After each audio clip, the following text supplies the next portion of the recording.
তো এইমাত্র আমরা পৌঁছলাম টুন্ডলা জাংশনে। আর আগের ভিডিওতে একজন কমেন্ট করেছিল তোমাদের ট্রেন জার্নিতে কত সময় লেগেছিল। তো এখানে মোটামুটি 5 ঘন্টা মতো লেগে যায়। তো আমরা এখন আছি টুন্ডলা জাংশনে, আর এখান থেকে আমরা যাব আগ্রার হোটেলে।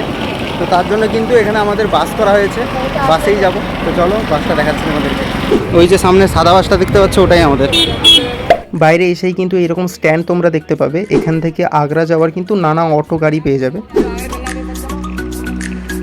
এই যে সামনে বাসটা দেখতে পাচ্ছ, এটাই আমাদের বাস। চলো, পেছনে তো ভর্তি হয়ে গেছে একদম ট্রলিতে। দেখা যাক আমাদেরটা কোথায় নেওয়া যায়। উঠে গেছে এখন গাড়িতে, বন্ধুগণ বসে আছে। বাসে এসি আছে, বাট এত ঠান্ডা, এই সরি এত গরম, ঠিক আছে, প্রচণ্ড গরম। তার জন্য এসি ঠান্ডা হতে বহুত সময় লাগছে। এই দেখো, আর এই যে আমাদের বাস, আর ভেতরে দেখতে পাচ্ছ পুরো ভর্তি হয়ে গেছে। আর আমরা যেহেতু এসেছি জুন মাসে, মানে পুরো প্রপার গরমে এসেছি। কিন্তু একটা দিক ভালো যেটা, সেটা হচ্ছে আমরা যেখানেই যাচ্ছি সেখানে কিন্তু এসিটা রয়েছে।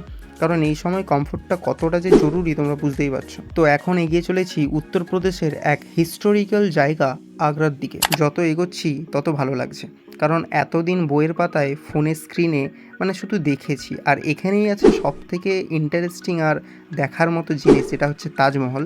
এখানেই রয়েছে, এবার সেটা নিজের চোখে দেখবো। আর রাস্তার চারিদিকে কীরকম বোগেনভিলিয়া লাগানো আছে দেখতেই পাচ্ছ। তো আমরা এখন তাজমহলের ইস্ট গেটের কাছ থেকে ঢুকছি, ঠিক আছে। এবার যদি দেখতে পাই তাজমহলটা তোমাদের দেখাবো, ঠিক আছে। বাসে আছি।